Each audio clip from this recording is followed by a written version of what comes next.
Female Trouble ruined me. The classic John Waters troupe is together again. David Lochary, Divine, Mink Stole, Edith Massey, all together for a wonderful follow-up to Pink Flamingos.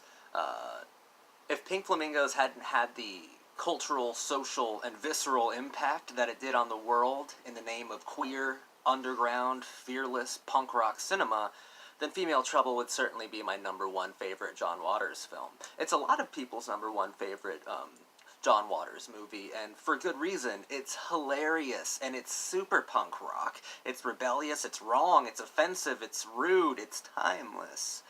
It's fantastic, and I feel like I must have a thing for Mink Stole, because I always come out of these films raving about her, just praising her comedic force. She definitely has the best line and delivery in this entire film, with, I wouldn't suck your lousy dick if I was suffocating and there was oxygen in your balls.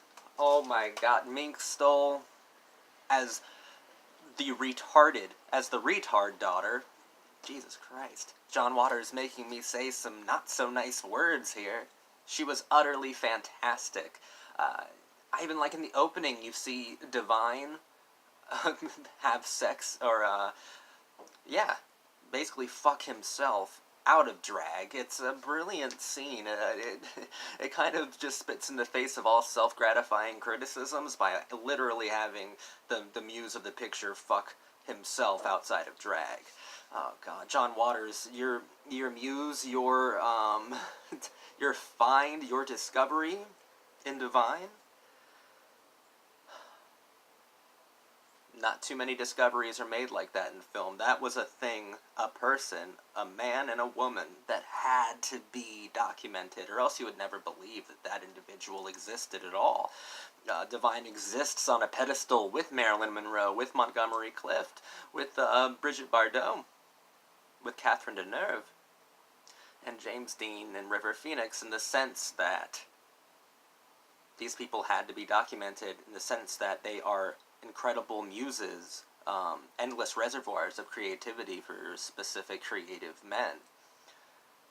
John Waters and Divine, I despair to imagine any aspect of our modern cinema without those two, without the partnering of those two unstoppable titans of punk rock anger, of punk rock filth, of complete and pure joy.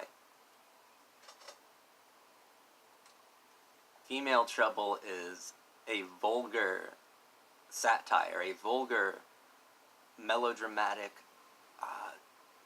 atomic bomb that attempts to lampoon and lambast everything that goes into the rebellious female. Russ Meyer, who I'm sure played a huge role in the inspiration for this particular film, the director of Faster Pussycat Kill Kill, one of the most honored exploitation directors of all time, and for good reason. Russ Meyer was fantastic. There's a lot of Russ Meyer influence in this film, but even Russ Meyer couldn't come up with something as devious, as completely rebellious. Watching these films full of dead rebels, man. Not too many people who lived from that troupe. And it's kind of gross. It's romantic tragic, what I'm about to say. But that's how you know these people were authentic. That these people were the punk rock icons, the legends, the gods of filth and trash that they claimed to be, or that they seemed to be. That's how you know they were real. Because people like that can't exist for long in a world as mundane as ours. What's interesting about Female Trouble is that where Pink Flamingos was a call to action for all misfits to come out of hiding and to come into the light and to give normies and hippies nightmares, Female Trouble acts as if, okay, well, all the misfits have come out, now what are we going to do? We're going to attack their sensibilities. We're going to attack their narratives. We're going to attack the status quo, and we're going to just kick down the door of the status quo, of normies. And that's where we're going to live. That's where we're going to fiercely and reproduce our mad, creative, manic energy. Female Trouble is absolutely astonishing. It deserves to be hailed as the cult classic that it is. It is out of this world fantastic. So good, so perfect, so wonderful.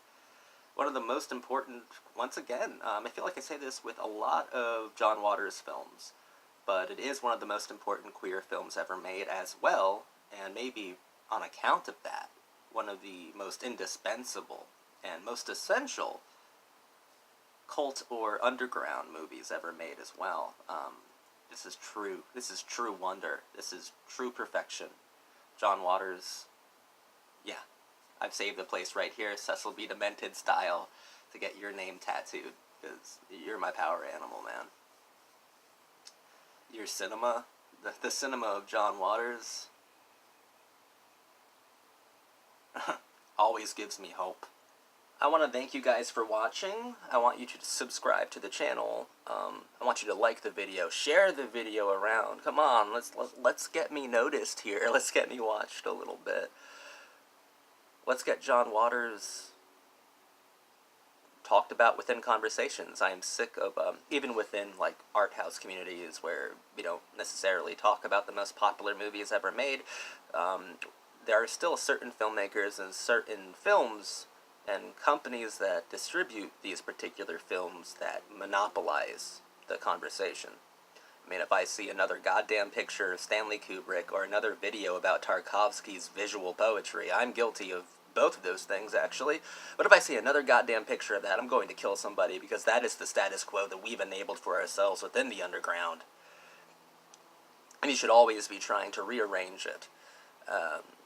You know what I haven't seen a whole lot of? A whole lot of John Waters' appreciation. The man's more important than both of those two combined. Didn't say as talented. The man is more important, more significant. A boulder that crushed a small town will always be more significant than something that looks pretty, even if it's disturbing. I'm far more interested in visceral than I am in visual these days. Thank you guys for watching. Female Trouble. Faster Divine Kill Kill. Love this movie. Classic.